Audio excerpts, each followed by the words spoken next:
Welcome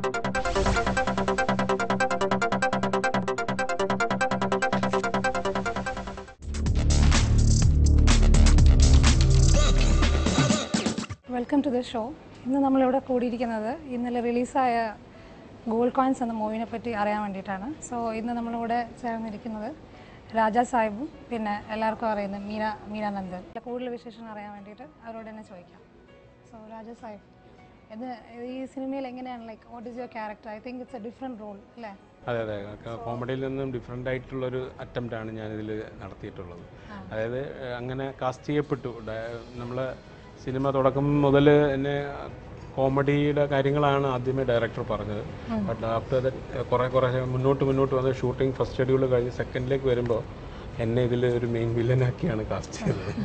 അപ്പോൾ അത്തരത്തിലുള്ള ഒരു ചേഞ്ച് ഇതിലേക്ക് വന്നപ്പം നമ്മൾ എന്താണ് ഇതിൽ നായകന്മാരെന്ന് പറയുന്നത്, നായികി എന്ന് പറയുന്നത് ഇതിൽ കുട്ടികളാണ് എന്നത് മെയിൻ സബ്ജക്റ്റ്, അങ്ങനെയാണ് പോകുന്നത്. അപ്പോൾ ആ നായകന്മാരുടെ വില്ലനായിട്ടാണ് എന്നെ ഇതിലേക്ക് കൊണ്ടുവന്നേക്കുന്നത്.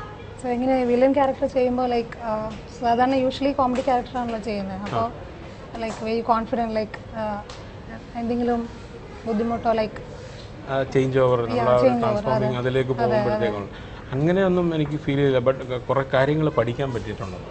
അപ്പോൾ ഇത് കുട്ടികളുമായിട്ടാണ് കൂടുതൽ കോമ്പിനേഷൻ. എന്നാലും നമുക്കൊരു ക്രൂ ഉണ്ട്, ഒരു വില്ലൻ ഒരു ക്രൂ ഉണ്ടായിരുന്നു. അപ്പം അവരും നമ്മൾ പുതിയ മുഖങ്ങളാണ്, ഇതിനകത്ത് പുതുതായിട്ടൊക്കെ ചെയ്ത ആൾക്കാരാണ്. അപ്പോൾ ഇവരെ നമ്മൾ ട്രെയിൻ ചെയ്യിക്കാനും നമ്മൾക്കറിയുന്ന ഒരു എക്സ്പീരിയൻസ് അവരുമായിട്ട് ഷെയർ ചെയ്യുന്നുമുണ്ട്. പിന്നെ ഈ കുട്ടികളുടെ കാര്യത്തിൽ വരുമ്പോഴാണ് നമ്മൾ അവരെക്കാളും കുട്ടിയായി പോയില്ല. അഭിനയത്തിൻ്റെ കാര്യത്തിൽ അവർ നമ്മളെ വളരെയധികം അത്ഭുതപ്പെടുത്തുന്ന രീതിയിലാണ്. അവരിൽ നിന്ന് നമുക്ക് ഒരുപാട് പഠിക്കാനുണ്ടായിരുന്നു. കാര്യം അവർക്ക് ടെൻഷനില്ല, അവർ നേരെ വരിക, ആക്ട് ചെയ്യുക. അപ്പോൾ അവർ ചെയ്യുന്നുണ്ടോ, നമ്മൾ പണ്ടൊക്കെ ഞാൻ ജഗതി ചേട്ടൻ്റെ അടുത്തൊക്കെ നിൽക്കുമ്പോൾ സംസാരിക്കുകയാണോ ഡയലോഗ് പറയാണോ എന്ന് അറിയാൻ പറ്റത്തില്ല. അപ്പോൾ അവർ ബിഹേവ് ചെയ്ത കണക്കും തന്നെയാണ് ആക്ടിങ് ചെയ്യുന്നത് കുട്ടികൾ. അപ്പോൾ അത് ഇവിടെ എനിക്ക് ഫീൽ ചെയ്തതാണ് എക്സ്പീരിയൻസ് എന്ന് പറയുന്നത്. സോ മീരാനന്ദൻ പറയൂ, എങ്ങനെയാണ്, വാട്ട് അബൌട്ട് യുവർ ക്യാരക്ടർ? എങ്ങനെയാണ് you have played a main role അല്ലേ, കുട്ടികളായിട്ടുള്ള സീക്വൻസ് കോമ്പിനേഷൻ? മെയിൻ റോൾ എന്ന് പറയാൻ പറ്റില്ല, സിനിമയുടെ വളരെ ഒരു ചെറിയ ഭാഗമാണ് ഞാൻ എന്ന് വേണമെങ്കിൽ പറയാം. തീർച്ചയായിട്ടും അവരാണ് ഇതിന് കുട്ടികളുടെ സ്വഭാവ രൂപീകരണത്തിനുള്ള ഒരു മാതൃകയാക്കുന്നത്. അവരാണ്. കുട്ടികളാകുമ്പോൾ ചെറിയ ചെറിയ കള്ളത്തരങ്ങളും നമ്മളെല്ലാം ചെയ്തിട്ടുണ്ട്. ചില കാര്യങ്ങളൊക്കെ നമ്മൾ ഒതുക്കി വെച്ചിട്ടുണ്ട്. അപ്പം അതിലൊന്നും ഒരു കാര്യമില്ല. അതിൽ നിന്നും നന്മ എങ്ങനെ കുട്ടികളെ പറഞ്ഞ് മനസ്സിലാക്കാം എന്ന് കാണിച്ചു കൊടുക്കുന്ന അല്ലെങ്കിൽ പറഞ്ഞു കൊടുക്കുന്ന ഒരു ടീച്ചറാണ് സ്മൃതി ടീച്ചർ. അതിലെ സീൻ കാണുമ്പോൾ നമുക്ക് ഭയങ്കരമായിട്ട് ഫീൽ ചെയ്യുന്നു. മീര അതിനകത്ത് ആ കുട്ടിയുടെ പേന അതാണ് കുട്ടികൾക്ക് മനസ്സിലാവുന്നത്. അതിലൂടെ വിചാരിച്ചതൊന്നും അല്ല ശരി, നമ്മൾ ചെയ്യാൻ പോകുന്നതാണ് ശരി. അത് തെറ്റ് ചെയ്താലും അതിലൊരു നന്മയുണ്ട്, നന്മയാക്കാം. അതാണ് ആ തെറ്റിനെ നന്മയിലാക്കി അവനെ അതിൽ നിന്നും രക്ഷപ്പെടുത്താൻ പറ്റുന്ന ഒരു ഗൈഡിങ് ആണ്. അത് ശരിക്കും അവരെ നന്മ നെഗറ്റീവ് പോസിറ്റീവ് ആക്കുന്ന ഒരു ടെക്നിക്ക്. അതായത് ടീച്ചിങ് ഇസ് എ ടെക്നിക്കാണ്. അത് ശരിക്കും ടെക്നിക്ക് അറിഞ്ഞുകൂടാതെ പഠിപ്പിക്കുന്ന ടീച്ചേഴ്സ് പലപ്പോഴും ഫെയിലിയറാണ്. ആ കുട്ടികളെല്ലാം ഫെയിലിയറാണ്. ബട്ട് ഇത് നമുക്ക് മനസ്സിലാക്കാൻ പറ്റുന്നത് ഈ ടീച്ചറിന് ടെക്നിക്ക് അറിയാം, ഏത് രീതിയിൽ ഒരു കുട്ടിയെ മോൾഡ് ചെയ്യണമെന്നുള്ളത്. അപ്പോൾ അത് ആ ഒരു സീനിൽ തന്നെ നമുക്ക് കമ്മ്യൂണിക്കേറ്റബിൾ ആവും. അതാണ് ഒരു സംഭവം ഇതിനകത്ത് നമുക്ക് മനസ്സിലാക്കുന്നത്. പിന്നെ ഇവിടുത്തെ കുട്ടികൾ അവരാണല്ലോ മെയിൻ റോൾ. സോ ലൈക്ക് അവരെ പറ്റി കുട്ടികൾ എനിക്ക് തോന്നുന്നു, ഞാൻ സത്യം പറഞ്ഞ ടീച്ചർ ആയിട്ടുണ്ട് ജീവിതത്തിൽ. ഞാൻ അല്ലല്ല വേണ്ടെന്ന് വെച്ചിരുന്നു. ഡിഗ്രിക്ക് പഠിച്ചോണ്ടിരുന്ന സമയത്ത് എനിക്ക് ഓൺ ജോബ് ട്രെയിനിങ് എന്ന് പറഞ്ഞൊരു സംഭവം ഉണ്ടായിരുന്നു. അതില് സ്കൂളിൽ പോയിട്ട് പഠിപ്പിക്കുക, അതായിരുന്നു അങ്ങനെ 2 ആഴ്ച. അപ്പോഴും ഈ 3ാം ക്ലാസ് 4ാം ക്ലാസ്സിൽ പഠിക്കുന്ന കുട്ടികളെയാണ് പഠിപ്പിക്കുന്നത്. അപ്പൊ ഞാൻ അനുഭവിച്ചിട്ടുണ്ട് ഈ കുട്ടികളെ മാനേജ് ചെയ്യുന്നതിലുള്ളൊരു ബുദ്ധിമുട്ട്. പക്ഷെ ഇവിടെ വന്നിട്ടുള്ള കുട്ടികളൊക്കെ തയ്യാറായിട്ടാണ്, അഭിനയിക്കാൻ തയ്യാറായിട്ടാണ് വന്നിട്ടുണ്ടായിരുന്നത്. അവരൊക്കെ പ്രോപ്പർ ആയിട്ടുള്ള വർക്ക്ഷോപ്പ് കഴിഞ്ഞ് എങ്ങനെ ഒരു എക്സ്പ്രഷൻ ഡെലിവർ ചെയ്യണം, ഇല്ലെങ്കിൽ എങ്ങനെ ഒരു സീൻ എങ്ങനെ അഭിനയിക്കണം എന്നൊക്കെ പഠിച്ചിട്ടാണ്. എത്രത്തോളം പ്രിപ്പയർഡ് ആയിരിക്കണം എന്നുള്ളത് ഭയങ്കരമായിട്ട് പ്രിപ്പയർഡ് ആയിരുന്നു അല്ലേ? പ്രിപ്പയർഡ് ആയിരുന്നു. പക്ഷെ ആദ്യം ഒന്ന് ചെന്ന സമയത്ത് ഞാൻ ഒന്ന് പേടിച്ചു. കാര്യം ഡയറക്ടർ സ്റ്റാർട്ടും ആക്ഷനും ഒന്നും പറയുന്നതൊന്നും കേൾക്കുന്നില്ലേ കുട്ടികളുടെ ഭാഗം. പക്ഷെ അതിൽ നിന്നൊക്കെ എങ്ങനെയാണ് ഈ കുട്ടികൾ ആ ഒരു ലൊക്കേഷനിലേക്ക് യൂസ്ഡ് ആയത്, എങ്ങനെയാണ് ആ കുട്ടികൾ, it is actually very wonderful. Because ഈ കുട്ടികൾ അഭിനയിച്ചിട്ടുള്ള രീതിയാണെങ്കിലും ഒക്കെ ഹാറ്റ്സ് ഓഫ് ടു ദം. ഇത് ക്യൂട്ടായിട്ടാണ് ചില എക്സ്പ്രഷൻസ് നമ്മൾ കണ്ട് പഠിക്കേണ്ട. സിനിമയിൽ കാണുമ്പോഴാണ് നമുക്ക് അത്ഭുതം തോന്നുന്നത്. കാര്യം ഫ്രെയിമിനകത്ത് നമ്മൾ ലൊക്കേഷൻ നോക്കുമ്പോൾ കുട്ടികളുടെ മുഖത്ത് എന്ത് വരുന്നു എന്നുള്ളത് നമുക്കറിയില്ല. ബട്ട് ഇതിനകത്ത് അവർ റെക്കോർഡ് ചെയ്ത് ഈ സാധനം വരുന്ന ഈ ഇതിന് ഇത്ര മതി എന്നുള്ളത് മനസ്സിലാകും. അതെ അതെ അതെ, അബ്സല്യൂട്ട്ലി വണ്ടർഫുൾ. എല്ലാ കുട്ടികളും തന്നെ ഇതിൽ അഭിനയിച്ചിട്ടുള്ള മെയിൻ ക്യാരക്ടേഴ്സ് നന്നായി ചെയ്തിട്ടുണ്ട് ഓബ്വിയസ്ലി. പക്ഷെ അതേപോലെ തന്നെ ചെറിയ ചെറിയ ക്യാരക്ടേഴ്സിൽ വന്നിട്ടുള്ള കുട്ടികൾ പോലും നന്നായിട്ട് തന്നെയാണ് അഭിനയിച്ചിട്ടുള്ളത്. അത് പാട്ട് സീനിൽ തന്നെ അത് മനസ്സിലാക്കാൻ പറ്റും. ഒരു കുട്ടിയുടെ കോട്ടുക വിടുന്ന സാധനമൊക്കെ ഉണ്ടല്ലോ, അവന് ആ സാധനം നമ്മൾ ഫേസ്ബുക്കിൽ ഇട്ടിട്ട് അതിനകത്ത് കമന്റ് കണ്ടിട്ട് ഇവനൊരു നല്ല ഭയങ്കര ഹാസ്യ നടനാകാനുള്ള ചാൻസ് ഉണ്ട്, എക്സ്പ്രഷൻ കണ്ടിട്ട് അത് അങ്ങനെ എല്ലാവരും തന്നെ മാക്സിമം കൊടുത്ത് നന്നായി ചെയ്തിട്ടുള്ള ഒരു സിനിമയും കൂടിയാണ് ഗോൾഡ് കോയിൻസ്. സോ മൂവി പോയി കണ്ടല്ലോ അല്ലേ? അതെ, ഞങ്ങളെല്ലാം കൂടെ ഒരുമിച്ച് കണ്ടു. സോ കണ്ടു കഴിഞ്ഞിട്ട് എങ്ങനെയാണ് ആൾക്കാർ, എങ്ങനെയാണ് അതിന്റെ റെസ്പോൺസ്, എങ്ങനെയാണ് ആൾക്കാർ പറയുന്നത്? നല്ലൊരു സിനിമയാണ്, ഇതെങ്ങനെയെങ്കിലും കൂടുതൽ ആൾക്കാരിലേക്ക് എത്തിക്കണം എന്നുള്ളതാണ്. അതിനു വേണ്ടിയിട്ടാണ് നമ്മൾ ശ്രമിച്ചുകൊണ്ടിരിക്കുന്നത് അല്ലേ? അതെ അതെ, നമ്മളിപ്പോഴും അതിന് തന്നെയാണ് പ്രാധാന്യം കൊടുക്കുന്ന. കാര്യം സിനിമ ഞങ്ങൾ എന്താ പറയുക, ഒരു കുട്ടിയായിട്ട് ഞങ്ങൾ നല്ലൊരു കുട്ടിയെ ജനിച്ചു വന്നിട്ടുണ്ട്. ഈ കുട്ടിയെ ഇനി നിങ്ങൾ വളർത്തുക.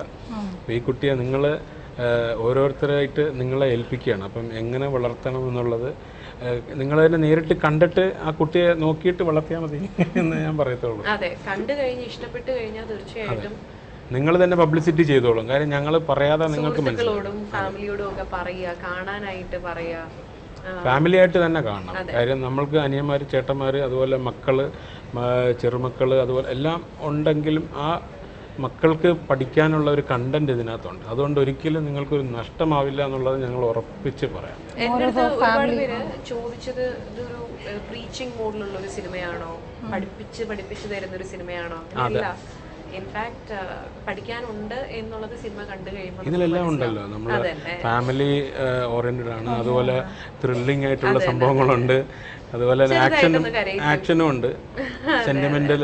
വളരെ 3 സ്ഥലങ്ങളിൽ നമ്മൾ എന്തായാലും കണ്ടു നിറയുന്ന അവസ്ഥയാണ്. ഇതില് വേറെ ക്യാരക്ടേഴ്സ്, മെയിൻ ക്യാരക്ടേഴ്സ് ചെയ്തിരിക്കുന്ന ബാക്കി? അതെ, സായി കുമാർ, സായി ചേട്ടനുണ്ട്, പിന്നെ സണ്ണി വെയിനുണ്ട്, പിന്നെ ഹേമന്ത് ഉണ്ട്, പിന്നെ അനൂപ് ചന്ദ്രനുണ്ട്, അതുപോലെ തന്നെ രാജാ സാഹിബ് ഉണ്ട്. പിന്നീട് അതിനകത്ത് പാഷാണം ഷാജി ത്രൂ ഔട്ട് നല്ലൊരു സാധനം ചെയ്തിട്ടുണ്ട്. പിന്നെ ഡോക്ടർ അമർ, അതാണ് എൻ്റെ ഒരു കേന്ദ്ര കഥാപാത്രമായിട്ട് പോകുന്നത്. ഈസ് എ പ്രൊഡ്യൂസർ ആൻഡ് ഭയങ്കര ഒരു എന്താണ് പുള്ളിയുടെ ഒരു അച്ചീവ്മെന്റ് പറഞ്ഞാൽ തന്നെ തീരത്തില്ല. ഒരു 3000-ൽ പരം എന്താണ് ഒരു കുട്ടികൾക്ക് ജന്മം, അത് ഭയങ്കര ഒരു സ്പെഷ്യൽ ക്യാരക്ടറാണ് അദ്ദേഹം. അതിനകത്ത് കുട്ടികളുടെ അച്ഛനായിട്ട് അഭിനയിച്ചേക്കുന്ന നായകന്മാരുടെ അല്ലേ?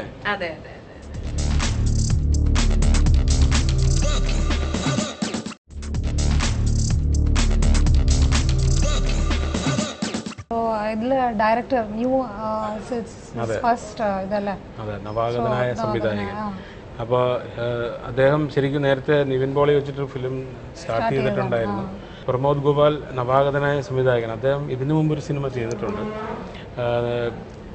ഗോൾഡ് കോയിൻസിന് മുമ്പ് സ്റ്റാർട്ട് ചെയ്ത സിനിമ നിവിൻ പോളി വെച്ചിട്ട് എഡിസൺ ഫോട്ടോസ് എന്ന് പറഞ്ഞൊരു സിനിമ സ്റ്റാർട്ട് ചെയ്തതാണ്.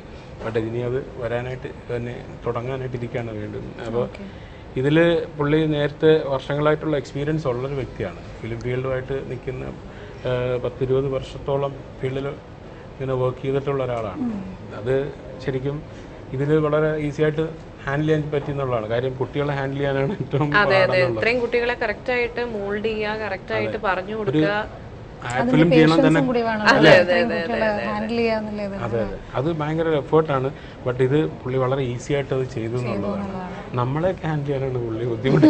കുട്ടികളെ ഹാൻഡിൽ ചെയ്യാൻ വളരെ ഈസി ആയിട്ടാണ്.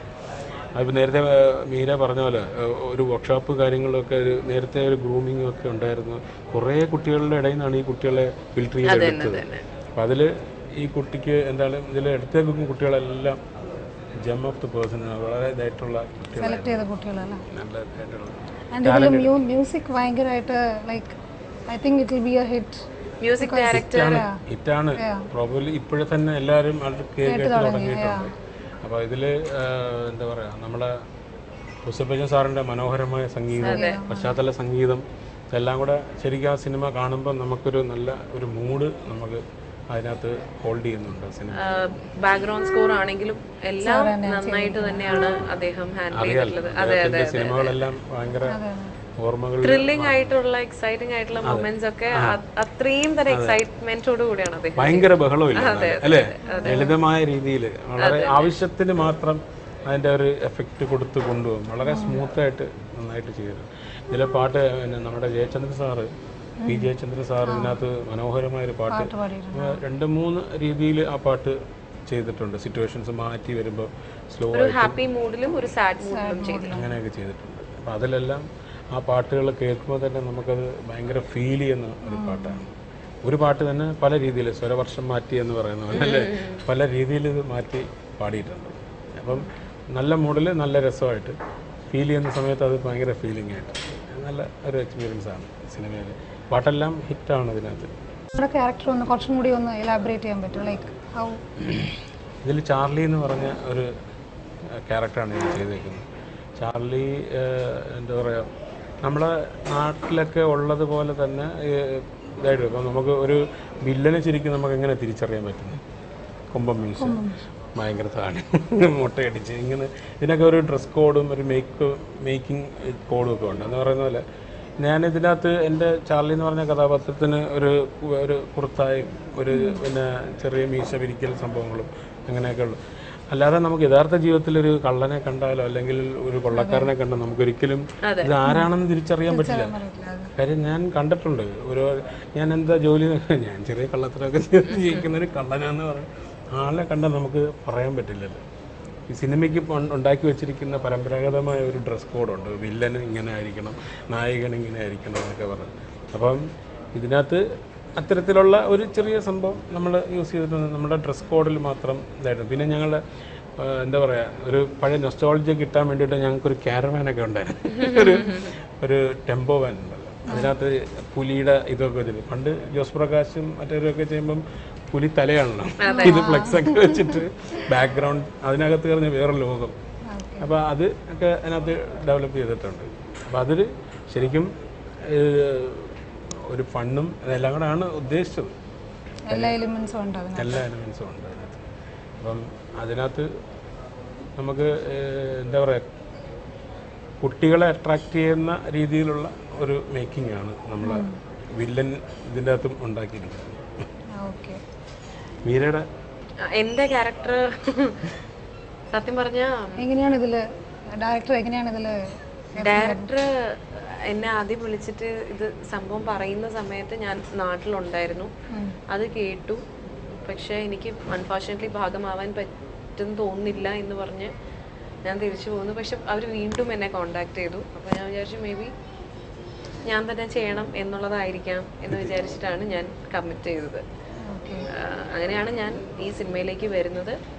പക്ഷേ വന്നു കഴിഞ്ഞ് ഞാൻ ഇന്നലെ സിനിമ കണ്ടു കഴിഞ്ഞപ്പോൾ മനസ്സിലൊരു സന്തോഷം തോന്നി. കാര്യം ഇത്രയും നല്ലൊരു സിനിമയുടെ ഭാഗമാവാൻ പറ്റിയല്ലോ എന്നുള്ളൊരു സന്തോഷം. സോ നമുക്ക് പ്രേക്ഷകരോട് എന്താ പറയാനുള്ളത്? And who is going to watch this movie, എന്താ അവരോട് പറയാനുള്ളത്?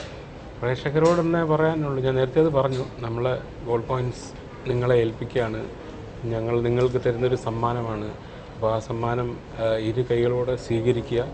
എന്നിട്ട് ഇത് നിങ്ങൾ മറ്റുള്ളവർക്കും ഇതിൽ നിന്ന് ഷെയർ ചെയ്യുക. ഇത്രയും നല്ലൊരു സിനിമ കാണാൻ എന്തായാലും നിങ്ങൾ പ്രോത്സാഹിപ്പിക്കണം. കാര്യം നിങ്ങൾ കണ്ടാൽ മാത്രമേ, ഇപ്പം ഞങ്ങൾ ഭയങ്കര സിനിമയാണ്, ഞങ്ങൾ അതാണ് ഇതാണെന്നൊക്കെ പറഞ്ഞ് ഒരു പ്രൊമോഷൻ എന്നുള്ള രീതിയിലല്ല, വളരെ സത്യസന്ധമായിട്ട് ചെയ്ത ഒരു സിനിമയാണിത്. അപ്പോൾ ആ സത്യസന്ധതയും ആ നന്മയും ഈ സിനിമയിലുണ്ട്. അത് നിങ്ങൾ കണ്ട് മനസ്സിലാക്കി അത് മറ്റുള്ളവർക്ക് ഷെയർ ചെയ്യുക, അവരിലേക്ക് എത്തിക്കുക എന്നുള്ളതാണ് ഞങ്ങൾക്ക് പറയാനുള്ളത്. വലിയ വലിയ സിനിമകൾക്ക് കൊടുക്കുന്ന സപ്പോർട്ട് ഇതുപോലെ ചെറിയ ചെറിയ സിനിമകൾക്കും കൊടുക്കാനായിട്ടുള്ളൊരു സന്മനസ്സ് കാണിക്കണം എല്ലാവരും. റിലീസാവുന്ന സിനിമകളിൽ നല്ല സിനിമകളും ഉണ്ട്. അപ്പോൾ ഇങ്ങനത്തെ നല്ല നല്ല സിനിമകൾ കണ്ട് പ്രോത്സാഹിപ്പിക്കാനായിട്ട് നോക്കുക. കാര്യം അത് ഇതിൻ്റെ പിന്നിൽ പ്രവർത്തിച്ചിട്ടുള്ള ഇതിൻ്റെ സംവിധായകനായാലും നിർമ്മാതാവിനായാലും അഭിനയിച്ചിട്ടുള്ളവർക്കാണെങ്കിലും ഒക്കെ വലിയൊരു ബ്ലെസ്സിങ് ആയിരിക്കും. So do watch the movie.